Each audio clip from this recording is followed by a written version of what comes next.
लाला लाजपत राय जी का जीवन परिचय।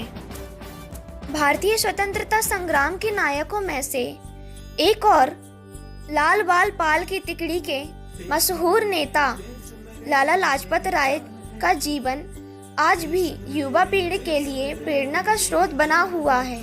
उन्होंने न सिर्फ आज़ादी की लड़ाई के दौरान नेतृत्व किया, बल्कि अपने जीवन उदाहरणों से उस आदर्श को स्थापित करने में सफलता पाई, जिसकी कल्पना एक आदर्श राजनेता में की जाती है।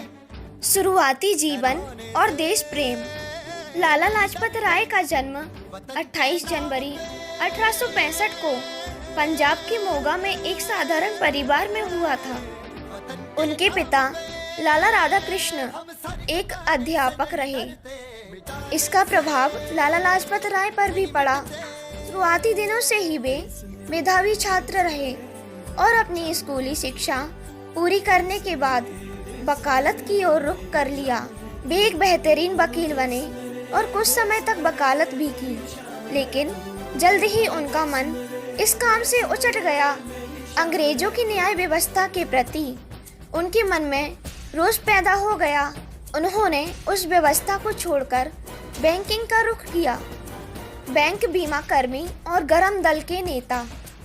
उन्होंने अपनी आजीविका चलाने के लिए नवाचार किया। उस समय तक भारत में बैंक कोई बहुत अधिक लोकप्रिय नहीं थे, लेकिन उन्होंने इसे चुनौती की तरह लिया और पंजाब नेशनल बैंक तथा लक्ष्मी बीमा कंपनी की स्थापना की। दूसरी तरफ वे लगातार कांग्रेस के माध्यम से अंग्रेजों की खिलाफत करते रहे। अपनी निर्भीकता और गर्म स्वभाव के कारण उन्हें पंजाब केसरी की उपाधि से नवाजा गया। बाल गंगाधर तिलक के बाद वे उन शुरुआती नेताओं में से थे जिन्होंने पूर्व स्वराज की मांग की। पंजाब में वे सबसे लोकप्रिय नेता बनकर उभरे। आर्य समाज और डीएबी। आज़ादी के प्रखर सेनानी होने के साथ ही लाला जी का झुकाव भारत में तेजी से फैल रहे आर्य समाज आंदोलन की तरफ भी था। इसका परिणाम हुआ कि उन्होंने जल्द ही महर्षि दयानंद सरस्वती के साथ मिलकर इस आंदोलन को आगे बढ़ाने का काम हाथ में ले लिया। आर्य समाज भारतीय हिंदू समाज में फैली कुरीतियों और धार्मिक अंधविश्वासों पर प्रहार करता था और वेदों की ओर लौटने का आह्वान करता था। लाला जी ने उस वक्त लोकप्रिय जनमानस के विरुद्ध खड़े होने का साहस किया। ये उस दौर की बात है जब आर्य समाजों को धर्म विरोधी समझा जाता था, लेकिन लाला जी ने उनकी कतई परवाह नहीं की। जल्दी ही उनके प्रयासों से आर्य समाज पंजाब में लोकप्रिय हो गया। उन्होंने दूसरी और ज़्यादा महत्वपूर्ण कार्य भारतीय शिक्षा के क्षेत्र में किया। अभी तक भारत में पारंपरिक शिक्षा बोलबाला था, जिसमें शिक्षा का माध्यम संस्कृत और उर्दू थे। ज़्यादातर लोग उस शिक्षा से वंचित थे जो यूरोपीय शैली या अंग्रेजी व्यवस्था पर आधारित थी। आर्य समाज ने इस दिशा में दयानंद इंग्लो वैदिक विद्यालयों को प्रारंभ किया, जिसके प्रयास और प्रचार के लिए लाला जी ने हर संभव प्रयास किए। आगे चलकर पंजाब अपने बेहतरीन डीएवी स्कूल के लिए जाना गया। इसमें लाला लाजपत राय का योगदान अविस्मरणीय रहा। शिक्षा के क्षेत्र में उनकी दूसरी महत्वपूर्ण उपलब्धि लाहौर का डीएवी कॉलेज रहा। उन्होंने इस कॉलेज के तब के भारत के बेहतरीन शिक्षा के केंद्र में तब्दील कर दिया। यह कॉलेज उन युवकों के लिए वरदान साबित हुआ जिन्होंने असहयोग आंदोलन के दौरान अंग्रेजों द्वारा संचालित कॉलेजों को धत्ता बता दिया था। डीएवी कॉलेज में उनमें से अधिकांश की शिक्षा की व्यवस्था की। कांग्रेस और लाला लाजपत राय। भारतीय राष्ट्रीय कांग्रेस से जुड़ना लाला जी के जीवन की सबसे महत्वपूर्ण घटना थी।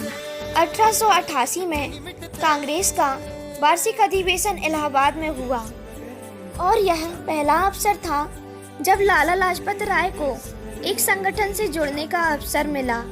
अपने शुरुआती दिनों में ही उन्होंने एक उत्साही कार्यकर्ता के तौर पर कांग्रेस में पहचान बनानी शुरू कर दी। धीरे धीरे वे कांग्रेस के पंजाब प्रांत के सर्वमान्य प्रतिनिधि मान लिए गए। 1906 में उनको कांग्रेस ने गोपाल कृष्ण के साथ गए शिष्टमंडल का सदस्य बनाया। संगठन में उनके बढ़ते कदम का यह परिचायक बनी। कांग्रेस में उनके विचारों के कारण उठापटक प्रारंभ हुई। वे बाल गंगाधर तिलक और विपिन चंद्र पाल के अलावा तीसरे नेता थे जो कांग्रेस को अंग्रेजी की पिछलग्गू संस्था की भूमिका से ऊपर उठाना चाहते थे। मांडले जेल की यात्रा। कांग्रेस में अंग्रेज सरकार की खिलाफत की वजह से वे ब्रिटिश सरकार की नजरों में अखरने लग गए। ब्रिटिश सरकार चाहते थे कि उन्हें कांग्रेस से अलग कर दिया जाए, लेकिन उनका कद और लोकप्रियता देखते हुए यह करना आसान नहीं था। 1907 में लाला लाजपत राय के नेतृत्व में किसानों ने अंग्रेज सरकार के खिलाफ आंदोलन शुरू कर दिया। अंग्रेज सरकार ऐसे ही मौके की तलाश में थी और उन्होंने लाला जी को न सिर्फ गिरफ्तार किया बल्कि उन्हें देश से निकाल देते हुए बर्मा के मंडले जेल में कैद कर दिया। लेकिन सरकार का यह दावा उल्टा पड़ गया और लोग सड़कों पर उतर गए। दबाव में अंग्रेज सरकार को फैसला वापस लेना पड़ा और लाला जी एक बार फिर अपने लोगों के बीच वापस आ गए। कांग्रेस के अलावा और होम रूल लीग। सन 1907 आते आते लाला जी के विचारों से कांग्रेस का एक पूरी तरह असहमत दिखने लगा। लाला जी को उस गर्म दल का हिस्सा माना जाने लगा जो अंग्रेजी सरकार से लड़कर पूर्ण स्वराज लेना चाहता था। इस पूर्ण स्वराज को अमेरिकी स्वतंत्रता संग्राम और प्रथम विश्व युद्ध से बल मिला और लाला जी भारत में एनी बेसेंट के साथ होम रूल के मुख्य वक्ता बनकर सामने आए। जलियांवाला बाग कांड ने उन्हें अंग्रेजी सरकार के खिलाफ और ज़्यादा असंतोष भर दिया। इसी बीच कांग्रेस में महात्मा गांधी का प्रादुर्भाव हो चुका था और अंतर्राष्ट्रीय पटल पर गांधी स्थापित हो गए थे। 1921 में गांधी जी द्वारा चलाए गए असहयोग आंदोलन में उन्होंने बढ़ चढ़कर हिस्सा लिया। उन्हें गिरफ्तार कर लिया गया, लेकिन तबीयत बिगड़ जाने पर उन्हें रिहा कर दिया गया। इसी बीच उनके संबंध लगातार कांग्रेस से बिगड़ते रहे और 1924 में उन्होंने कांग्रेस छोड़कर स्वराज्य पार्टी में सम्मिलित हुए और केंद्रीय असेंबली के सदस्य चुने गए। यहाँ भी जल्दी ही उनका मन उचट गया और उन्होंने नेशनलिस्ट पार्टी का गठन किया और एक बार फिर असेंबली का हिस्सा बने। साइमन गो बैक और दुखद मृत्यु। भारत की आज़ादी की लड़ाई एक बड़ा उस वक्त घटित हुआ जब भारतीयों से बात करने आए साइमन कमीशन का विरोध का फैसला गांधी द्वारा लिया गया। साइमन कमीशन जहां भी गया वहां साइमन गो बैक के नारे बुलंद हुए। 30 अक्टूबर 1928 को जब कमीशन लाहौर पहुंचा तो लाला लाजपत राय के नेतृत्व में एक दल शांतिपूर्वक साइमन गो बैक के नारे लगाता हुआ अपना विरोध दर्ज करा रहा था। तभी अंग्रेजी पुलिस ने उन पर लाठीचार्ज कर दिया और एक युवा अंग्रेजी अफसर ने लाला जी के सर पर जोरदार प्रहार किया। लाला जी का कथन था, मेरे शरीर पर पड़ी एक एक लाठी ब्रिटिश साम्राज्य के ताबूत में एक एक कील का काम करेगी। सिर पर लगी हुई चोट ने लाला लाजपत राय का प्राणांत कर दिया। उनकी मृत्यु से पूरा देश भड़क गया। इसी क्रोध के फलस्वरूप भगत सिंह, शिवराम, राजगुरु और सुखदेव ने अंग्रेजी पुलिस अधिकारी स्वैंडर्स की हत्या की और फांसी के फंदे पर झूल गए। लाला लाजपत राय भारतीय स्वतंत्रता संग्राम के उन सेनानियों में से एक रहे जिन्होंने अपना सब कुछ देश को दे दिया। उनका जीवन ढेर सारे कष्टों और संघर्षों की महान गाथा है, जिसे आने वाली पीढ़ियां युगों तक कहती और सुनती रहेंगी।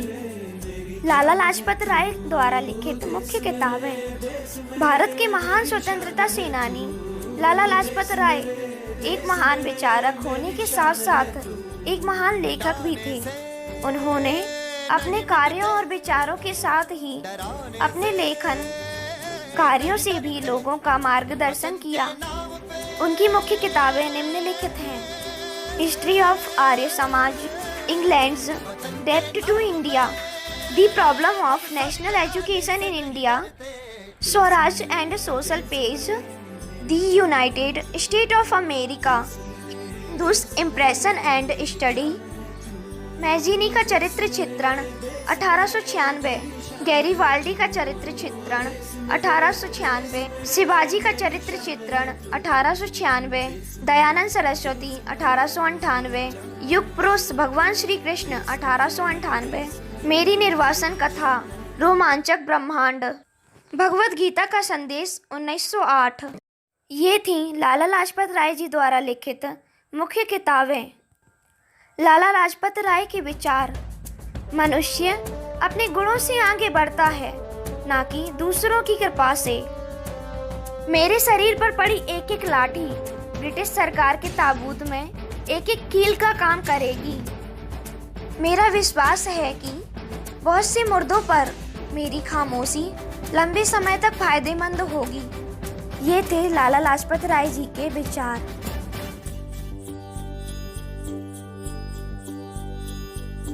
देश मेरे मेरी जान है।